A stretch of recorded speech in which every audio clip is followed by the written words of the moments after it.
말씀 봅니다.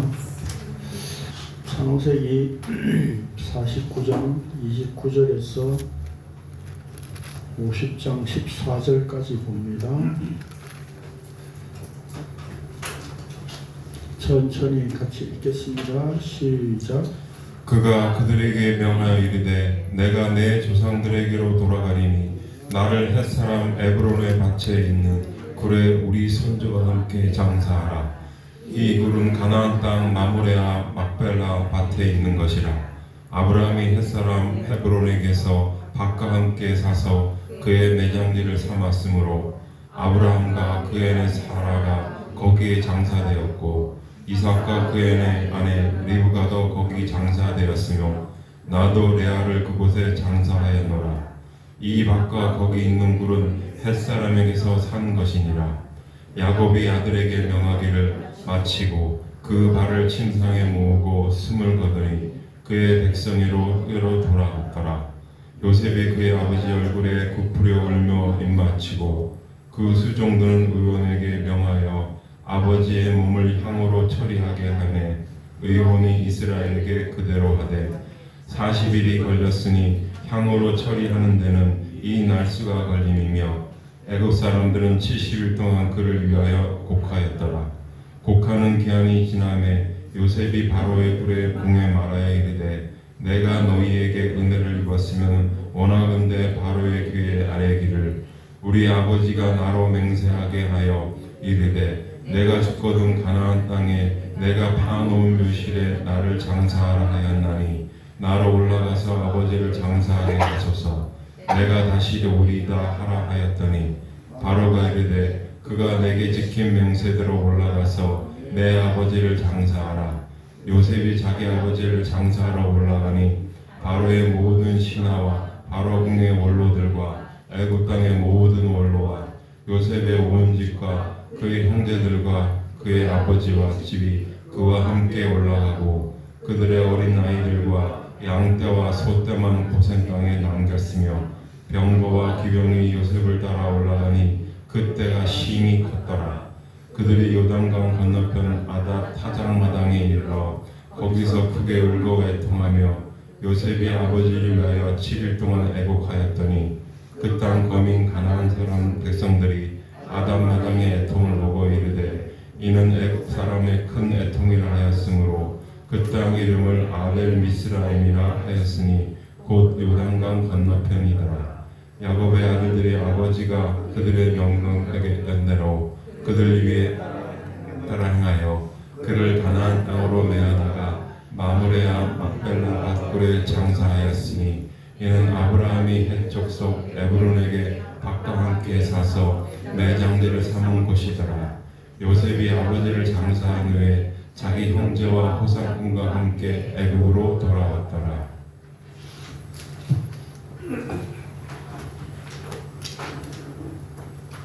창세기 끝납니다.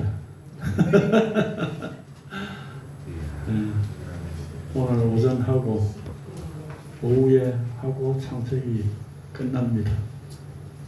그렇게 하고 우리 중간중간에 한 번씩 정리를 했었죠. 나머지 이제 정리를 다음 주 오전에 한번 하고 뭐 여론이 좀 이렇게 끝나고 나서 토론도 좀 하고 이야기를 좀 나누면 좋겠다 그런 이야기가 있더라고요. 그래서 오전에 정리를 한번 하고 다음 주 오후에는 창세기 끝난 걸로 우리가 서로 좀 말씀을 이렇게 각자 좀 나눌 수 있는 전체가 앉아서 나눌 수 있는 시간을 가지면 좋겠다 생각을 합니다. 괜찮으시죠? 네. 뭐 그런 걸 하냐라고 불만 없으신 거죠? 그렇게 하겠습니다. 127번째 127번째 야곱의 죽음과 장래. 오후에 강론 제목은 뭐죠? 요셉의 죽음이죠. 제목이 차이가 안 나죠?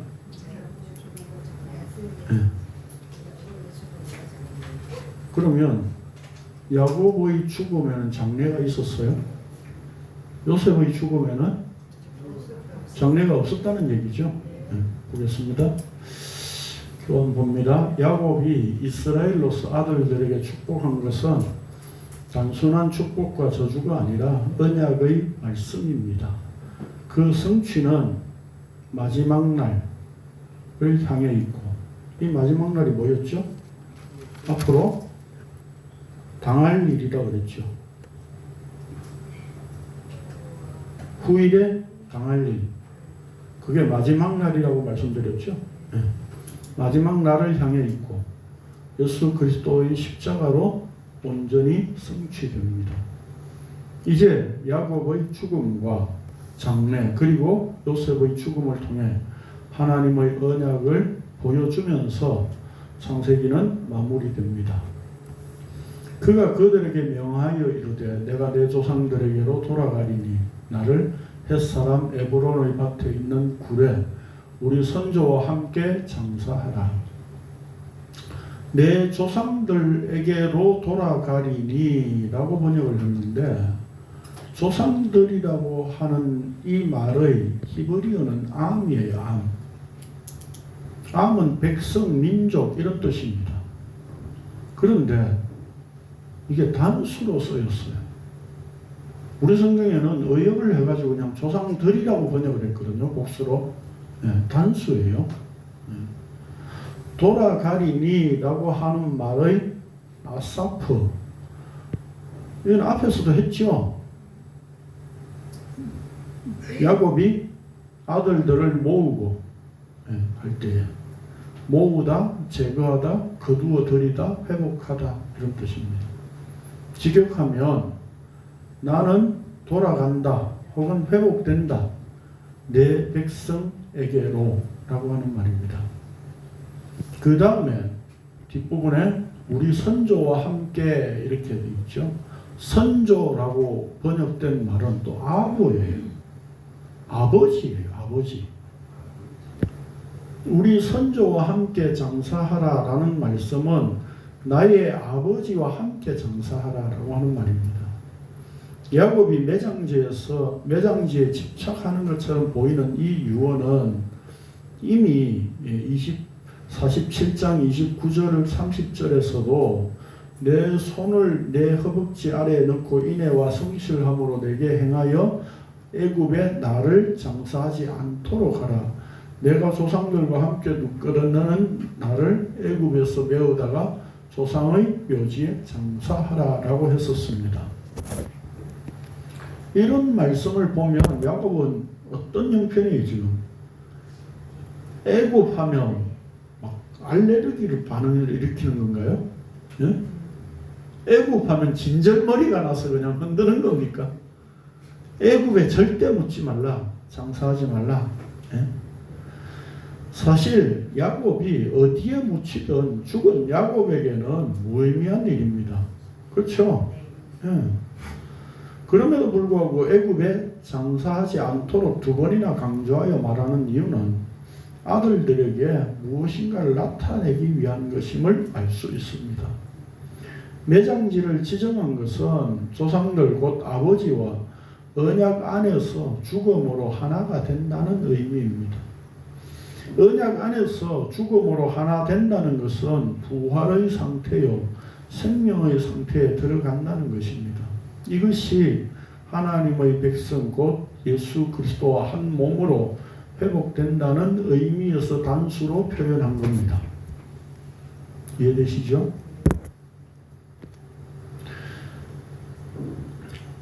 부자와 거지 나사로의 비유에서 보면 거지 나사로는 죽어서 어디 갔다 그랬어요? 성경 본문에 아브라함의 품에 그랬죠. 그 아브라함의 품이 뭡니까? 진짜 아브라함이 있고 아브라함이 이렇게 안고 있었다는 겁니까? 아브라함의 품이라고 하는 그 용어를 씀으로써 바로 이렇게 언약 안에서 하나 되었다라고 하는 의미를 표현하는 거죠. 그렇죠? 예.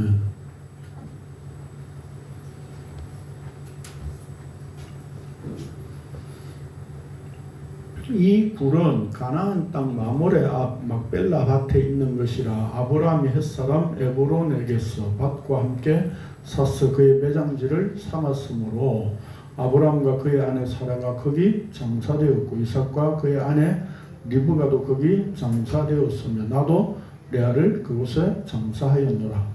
이 밭과 거기 있는 굴은 햇사람에게서 산 것이라. 이 굴은 아브라함이 은 400세겔을 주고 매입한 것인데 단순히 그 사실을 강조하려는 것에 있지 않고 언약의 의미를 나타낸다는 것에 있습니다. 막벨라 이거 앞에서 좀 설명을 드린 적이 있는데요. 다시 봅니다. 막벨라의 히브리어 막펠라는 막 팬다는 게 아니고 카팔이라고 하는 단어에서 왔습니다. 이 카팔은 겹치다, 포개다, 이중적이다 이런 뜻이에요. 이중, 이청 이런 뜻입니다. 그러니까 막펠라가 역사와 묵시가 언약 안에서 포개진다는 의미를 담고 있습니다. 그러니까 제가 교환에 쓰지는 않았지만 여러분 한번 생각해 보십시오. 밭에 굴이 있어요. 네? 밭은 뭐예요?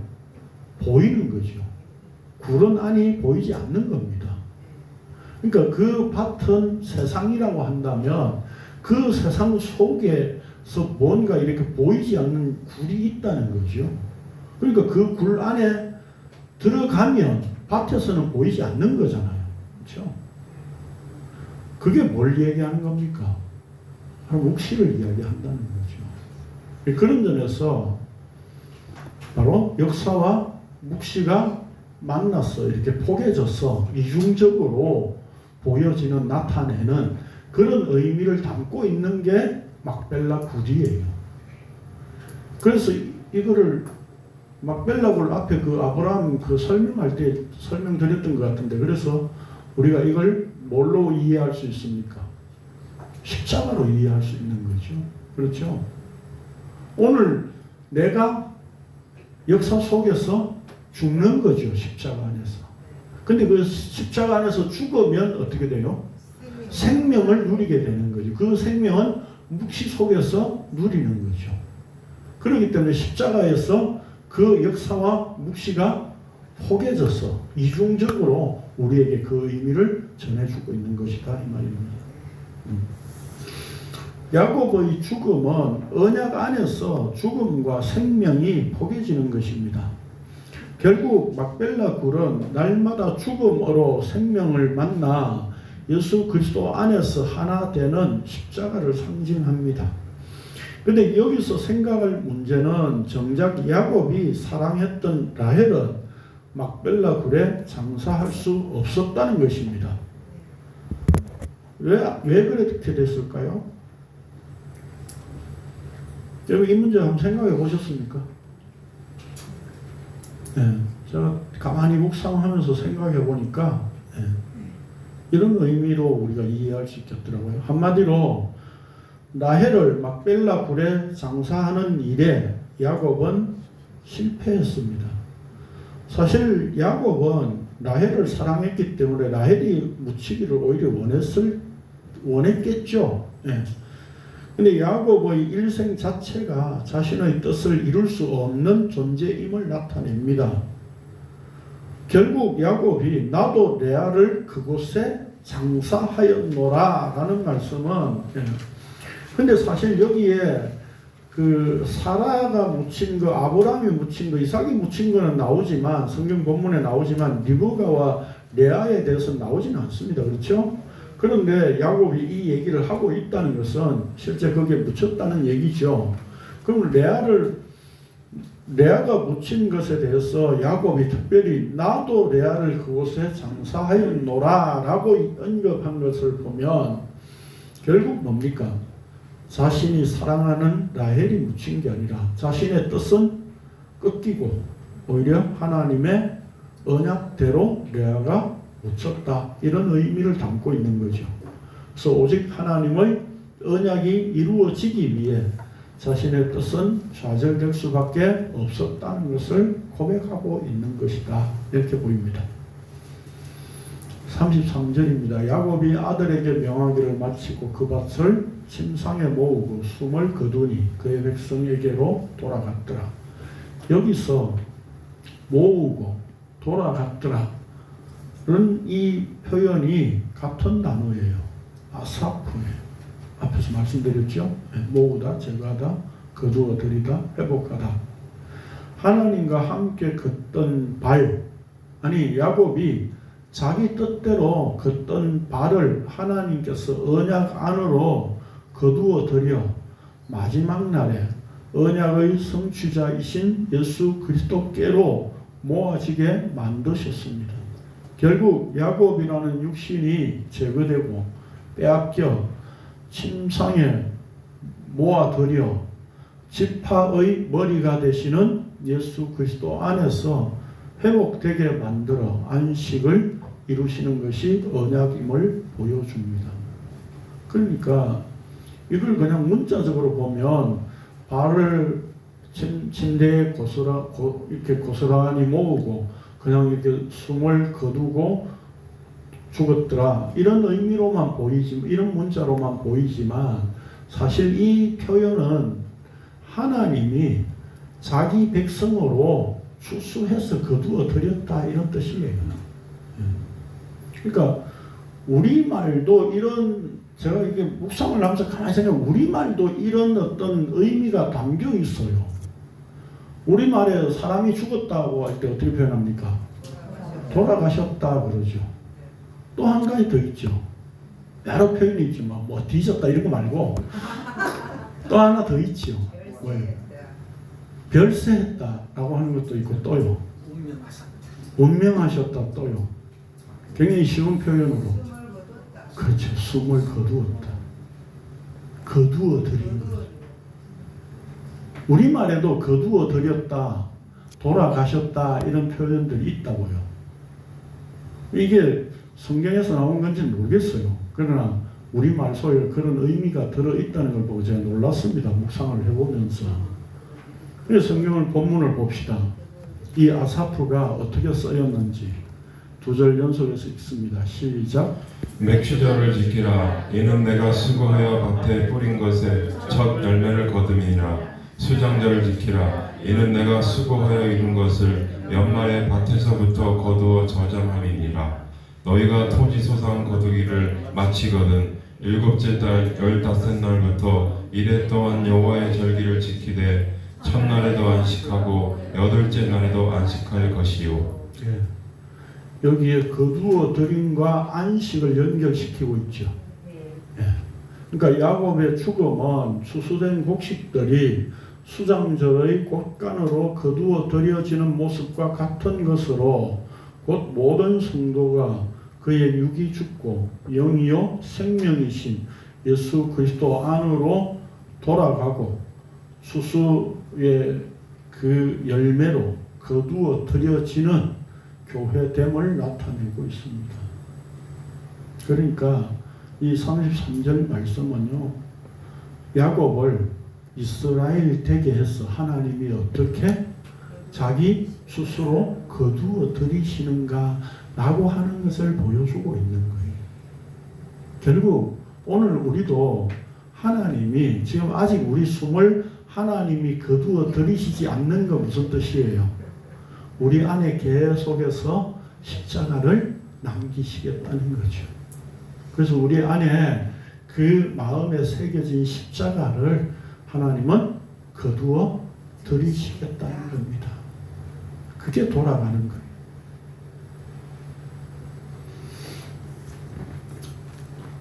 나이가 들어서 그런지 저도 요즘 죽음 이야기하면 눈물이 날라 그래요. 네. 그래서 인생이 참 잘 살았든지 못 살았든지 우리 안에 십자가를 남기셔서 예수 그리스도 안으로 거두어 들이시려고 하시는 그 하나님의 은혜를 생각하면 정말 이렇게 감격될 수밖에 없습니다. 네. 그래서 참 감사합니다. 자, 50장 1절로 들어갑니다. 요셉이 그의 아버지 얼굴에 굽으려 울며 입 맞추고 그 수종되는 의원에게 명하여 아버지의 몸을 향으로 처리하게 하며 의원이 이스라엘에게 그대로 하되 40일이 걸렸으니 향으로 처리하는 데는 이 날수가 걸림이며 애굽 사람들은 70일 동안 그를 위하여 곡하였더라. 저는 이 본문 읽으면서요, 와, 정말 이럴 수 있는가? 뭐가요?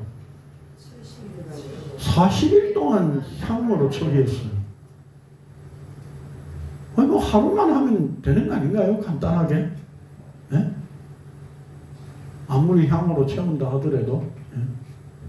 그러면 이게 단순하게 시신을 그렇게 처리했다라고 하는 말씀이 아니라는 거죠. 그렇죠? 요셉이 죽은 아버지의 얼굴에 입 맞추었다는 것은 아버지의 죽음에 자신을 동일시하였다는 의미입니다. 다시 말해서 야곱의 죽음을 자신의 육의 죽음으로 받아들여 같은 진리의 말을 하게 되었다는 것입니다.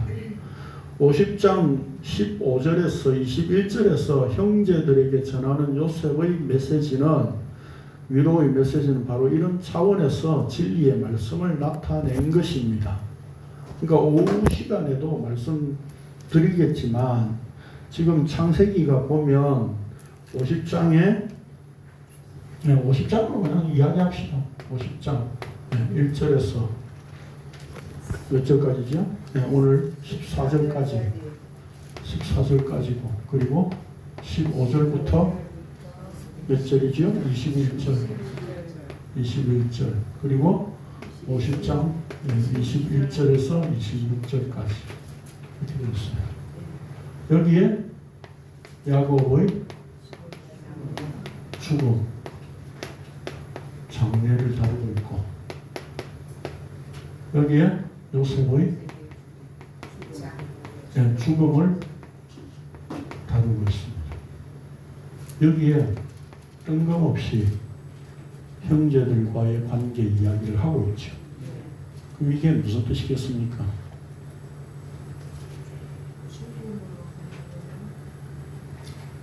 한마디로 이야기하면요, 방금 제가 표현드렸듯이 요셉이 아버지의 죽음에 입맞추었다 그랬잖아요. 그럼 진리로 하나된 것, 그걸 이 형제들에게 나타낸 거죠. 형제들에게 이 진리의 하나됨을 나타낸 거죠. 그리고 요셉은 이 죽음으로 진리로 하나됨을 나타낼 수 있었기에 요셉의 죽음으로 완성되는 거죠. 그런 점에서 이 형제들과의 이 관계를 화해 혹은 위로라고 볼 수 있겠죠. 그럼 결국 이 죽음 사이에 우리가 겪는 것은 뭡니까? 하나님의 용서와 위로, 그거인 거죠.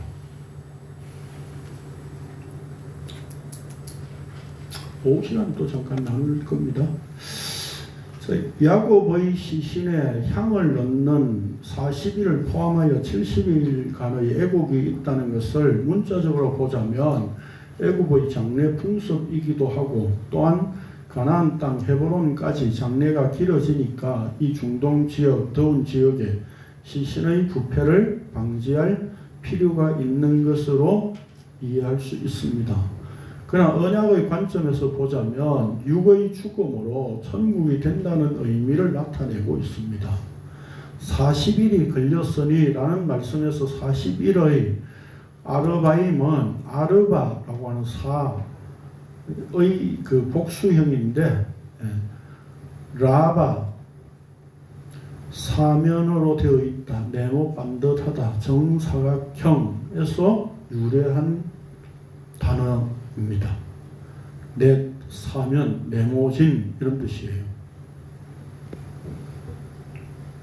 이거 앞에서도 한번 설명드린 적 있죠?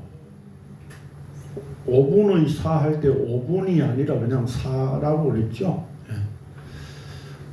요셉이 양식을 그 애굽에 나눠준 그게 얻는 그게 요셉을 통해서 얻는 그게 네모진 정반듯한 걸렸으니라고 하는 말의 이 말에는 채우다, 가득 차다, 충만하다 이런 뜻입니다. 41에 뭐예요? 충만하게 했다 이런 말인 거죠. 이때 향이란 시신 안에 채워지는 것으로 방부 처리한 것인데 썩지 않는 말씀으로 채워짐을 의미한다고 볼 수 있습니다. 즉 야곱의 죽음이라는 육은 말씀으로 충만하게 되어 네모 반듯한 하나님 왕국의 상태를 보여줍니다. 그래서 예루살렘 성이 요한계시록 21장에서 네모 반듯하다 그랬죠. 그 네모 반듯한 것은 사실 뭡니까? 지성소를 표현하는 거죠. 그렇죠? 그러니까 지성소가 되었다, 예루살렘 성이 되었다라고 하는 것은 바로 뭡니까? 하나님 왕국이 되었다 이런 의미인 거죠. 즉 육이 죽고 말씀으로 충만하여야만 하나님 왕국, 천국이 된다는 의미입니다. 그래서 70일 동안 그를 위하여 복하였더라라고 말씀하였는데 7이라는 하나님의 언약이 10으로 완성되어 성도가 말씀으로 충만하여 하나님의 왕국으로 드러나는 것은 오직 하나님께서 자기 언약으로 이루시는 일임을 나타낸 것입니다. 여기에 애굽 즉 세상에 있는 교회요 성도의 입장에서는 애통으로 늘 곡하는 눈물이 있을 수밖에 없다는 것입니다. 그런데 이것이 천국의 복이라고 예수님께서 말씀하셨습니다. 시작. 애통하는 자는 복이 있나니 그들이 위로를 받을 것이며. 애통하게 되면 천국을 복으로 받는다 그게 아니라 애통하는 자가 천국의 복이다 이렇게 표현한 말씀인 거죠. 여기서 우리가 한 가지 생각할 것은 야곱에 대한 장례를 애굽식으로 하였다는 점입니다. 전통적인 모시 상복을 입는 풍습은 미신적인 것이고 남자는 검정 양복에 검정 넥타이를 메고 여자는 검은 것이나 흰 한복을 입고 상을 치르는 것이 오늘날 기독교적인 장례법이라고 흔히 생각합니다. 교회들이요. 우리나라의 전통적인 것은 우상 숭배와 연관된 것이고 서구 기독교적인 것은 성경적이라는 생각은 우리의 착각입니다. 이스라엘의 입장에서 애굽의 장례법은 미신적인 것이 아니겠습니까? 이방인과 결혼한 것을 정죄한다면 이방인 제사장 딸과 결혼한 요셉과 모세의 죄에 대해서는 왜 성경에서 함구하고 있을까요? 이건 그들의 죄를 문제를 다루는 문제가 아니라는 거죠. 그렇죠? 그러니까 무슨 일입니까? 무슨 얘기예요? 오늘날 우리가 전통적으로 우리나라에 해왔던 장례는 뭐였습니까?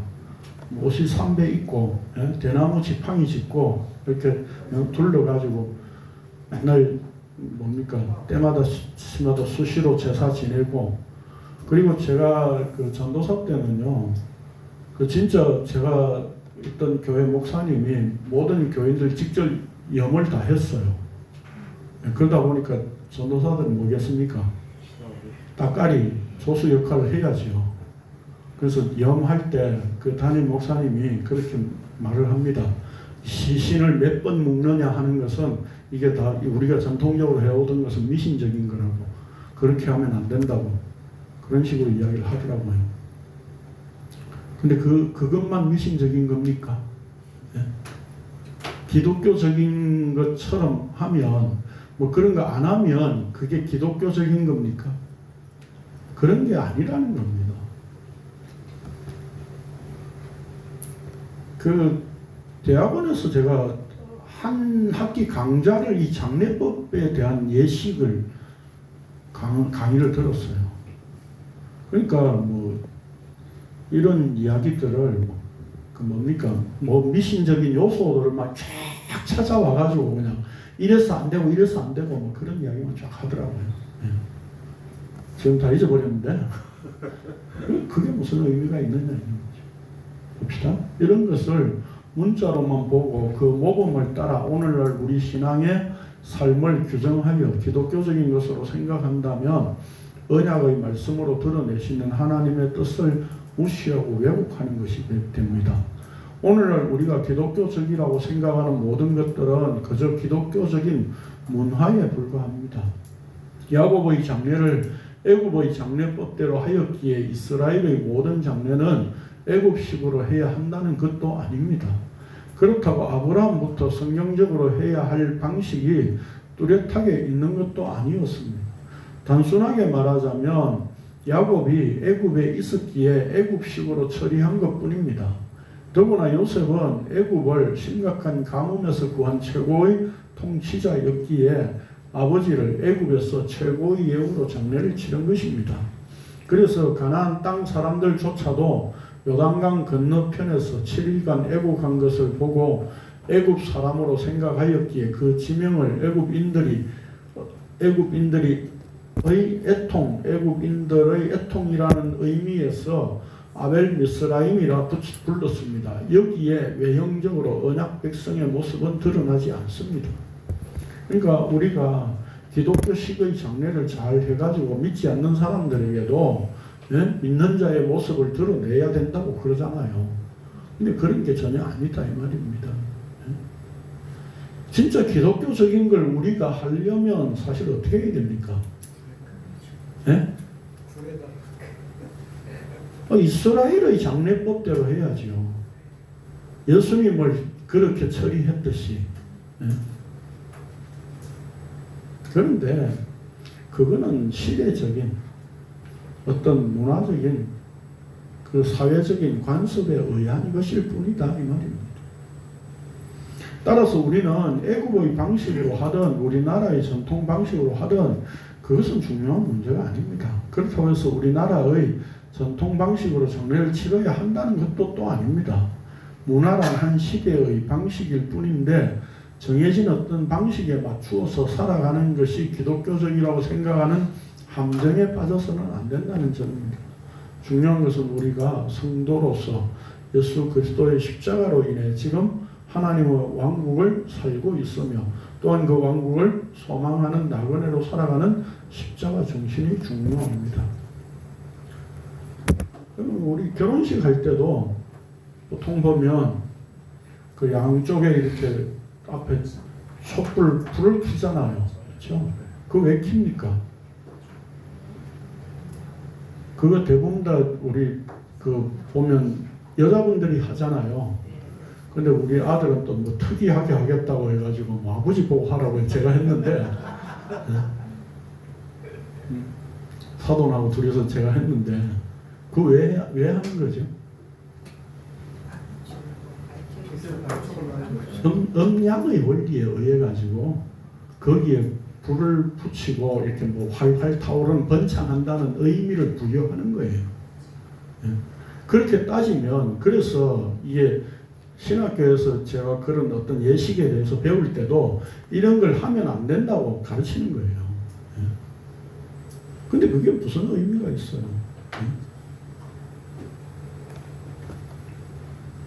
저는 음양 그런 거 생각 안 하고 했습니다. 그냥 그게 뭐 중요합니까?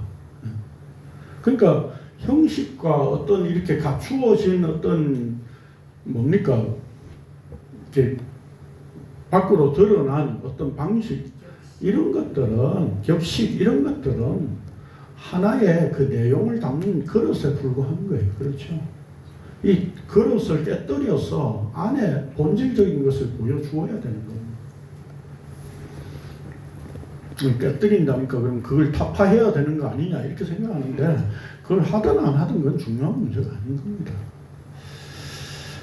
자, 아무튼 우리가 그런 장례법 이런 것들도요 자꾸 어떤 기독교적인 걸로 만들어야 된다 이렇게 이야기하는데 그럴 필요가 없다는 겁니다. 하기 쉽도록 편하도록 하면 되는 겁니다. 4절 이해합니다. 곡하는 기한이 지남에 요셉이 바로의 궁에 말하여 이르되 내가 너희에게 은혜를 입었으면 원하건대 바로의 귀에 아뢰기를 우리 아버지가 나로 맹세하게 하여 이르되 내가 죽거든 가나안 땅에 내가 파놓은 묘실에 나를 장사하라 하였나니 나로 올라가서 아버지를 장사하게 하소서 내가 다시 오리이다 하라 하였더니 바로가 이르되 그가 내게 시킨 맹세대로 올라가서 내 아버지를 장사하라. 내가 너희에게 은혜를 입었으면 이라는 말씀은 요셉이 애굽에 온 이 일로 하나님께서 나타내신 언약의 의미를 은혜로 알게 되었다는 의미입니다. 야곱의 죽음을 통해 드러나는 언약 안의 하나님 왕국을 전하고 드러내는 것이 이스라엘을 애굽에 거하게 하신 이유입니다. 그래서 요셉은 내가 다시 오리이다 라고 말하였습니다.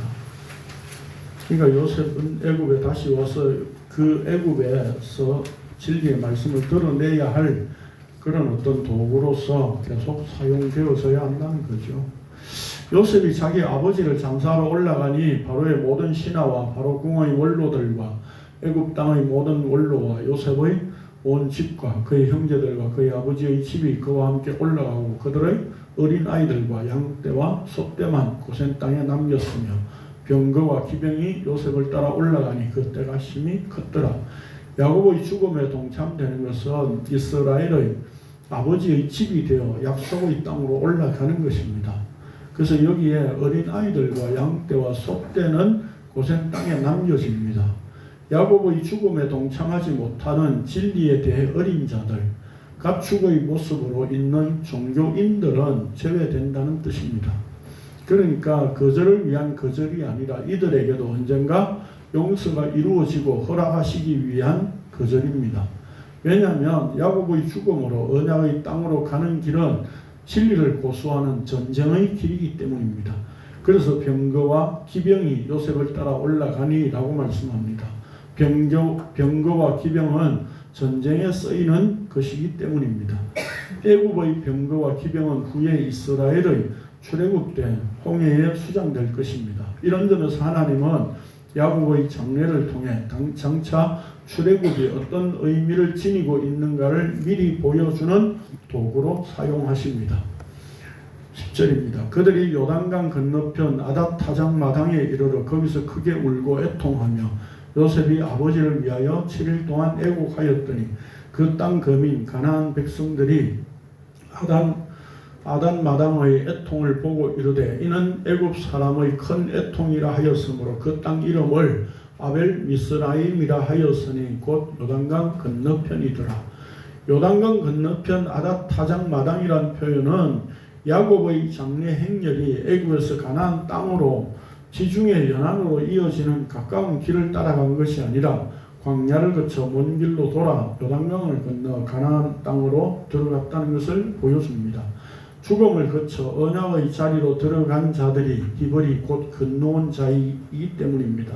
그래서 곧 요단강 건너편이더라 라고 다시 강조하고 있습니다. 이거 무슨 얘기냐면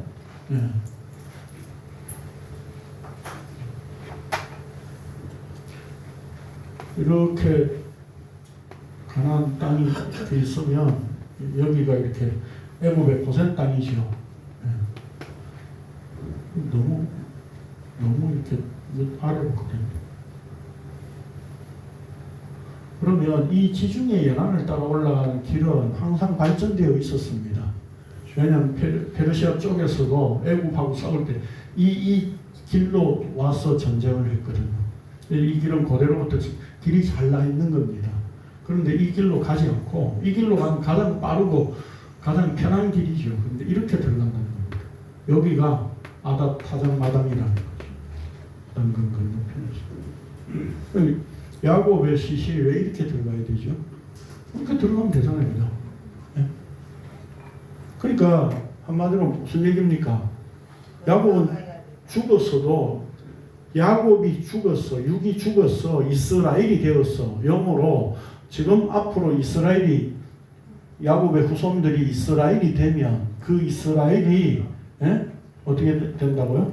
이 언약의 땅을 차지할 수 있는데 그 차지하는 방식은 죽음을 통해서만 가능하다라고 하는 것을 미리 보여주는 거죠. 그러니까 야곱은 죽었어도 바로 이스라엘의 그 언약을 나타내는 죽음으로 지금 말씀하고 있는 겁니다. 그러니까 단순히 야곱의 죽음이 아니라 야곱의 죽음과 장래에 대한 것이 언약의 계시의 내용인 거죠. 자, 아벨 미스라임은 미츠라임, 히브리어로 미츠라임이에요. 애굽, 이집트 이렇게 표현되어 있지 않습니다. 미츠라임이 애굽이에요. 그런데 애굽의 목초지라는 뜻입니다. 좀 신기하죠? 애통하는 걸 보고 이름을 지었는데 애굽의 고통, 애통 이게 아니라 애굽의 목초지예요. 애통의 눈물이 떨어진 그곳에서 건너감으로 생명을 얻는 목초지가 됩니다. 이런 점에서 타작마당이란 진리의 말씀으로 거두어 들였음을 상징적으로 표현한 것입니다. 여기서도 요셉이 7일 동안 애곡했다는 것은 하나님께서 오로지 자기 언약으로 일하심을 확인하고 진리의 말씀으로 거두어 들여졌다는 것을 나타냅니다. 야곱이 죽어 이스라엘로서 그의 시신이 이렇게 가나안 땅에 들어가게 되는 것은 후에 언약의 말씀을 따라 이루어질 일을 미리 보여주신 것입니다. 따라서 이 일 역시 예언이며 언약의 말씀입니다. 바로 야곱의 시신의 이 장례 행렬의 사건은 언약의 말씀인 거죠. 12절 이하입니다. 야곱의 아들들이 아버지와 그들에게 명령한 대로 그를 위하여 따라 행하여 그를 가나안 땅으로 메어다가 마므레아 막벨라 밭 굴에 장사하였으니 이는 아브라함이 헷 족속 에브론에게 밭과 함께 사서 매장지를 삼은 곳이더라. 요셉이 아버지를 장사한 후에 자기 형제와 호상꾼과 함께 애굽으로 돌아왔더라. 호상꾼으로 번역된 말은 히브리어 알라예요. 알라는 올라가다, 오르다 이런 뜻입니다. 요셉이 아버지의 장례를 통해 형제들과 하늘에 오르게 되었음을 의미합니다.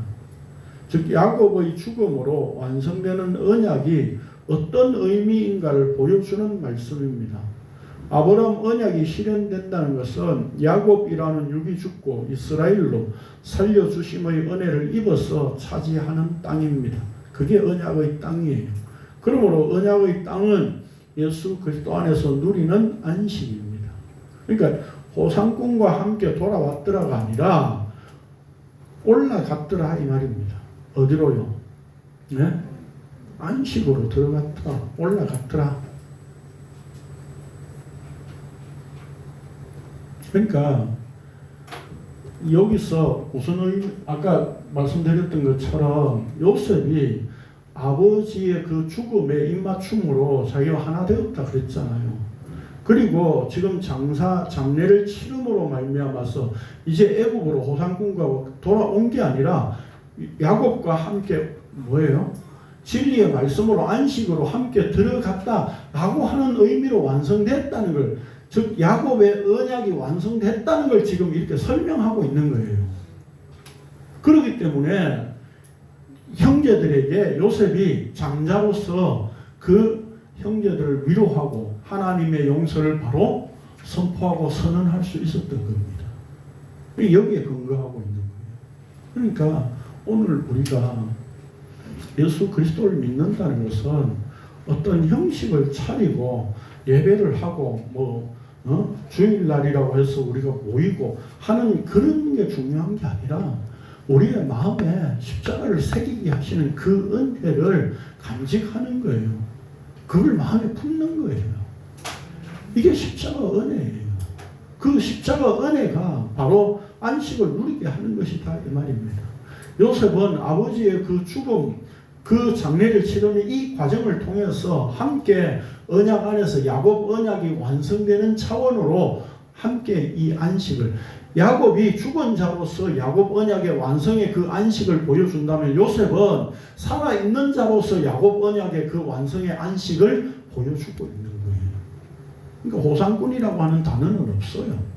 여기야. 그래서 결국 올라갔다는 이야기는 하늘로 올라갔다는 이야기인 거죠.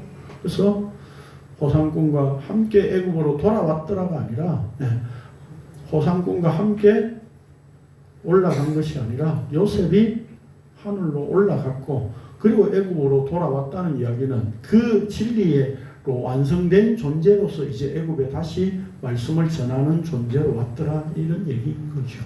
결국 오늘 우리가 예수 그리스도와 하나 된다는 의미는 어떤 형식과 예배를 하느냐 안 하느냐 하는 문제로 가능할 문제가 아니라 우리 안에 십자가를 새기게 하시고 그 십자가만 남겨서 그 속에 안식을 누리게 하시는 이 언약의 성취, 예수 그리스도의 죽음 안에 내 죽음을 함께 하나로 만드시는 이게 우리가 누리는 구원이요 생명이라고 하는 것을 다시 한번 우리가 기억할 수 있기를 원합니다. 기도하겠습니다. 거룩하신 주님 감사합니다. 오늘도 우리가 야곱의 죽음과 그 장래의 과정을 통해서 하나님께서 자기 언약을 어떻게 이루시고 또 온전히 성취시키시는가 그 완성을 요셉을 통해서 보여주심을 감사를 드립니다. 야곱은 이스라엘로서 그 안식에 언약의 안식 안으로 들어갔지만 요셉은 산자로서 이제 그 하나님의 언약의 안식을 보여주기 위하여서 하늘에 갔다가 다시 애굽으로 간 존재로 설명하고 있습니다. 오늘 우리가 이렇게 세상 속에 보냄을 받아서 하나님의 언약의 말씀인 그 십자가를 드러내고 우리 안에 남기시는 하나님의 일하심에 늘 끌려가는 존재임을 또 확인하게 하심을 감사를 드립니다.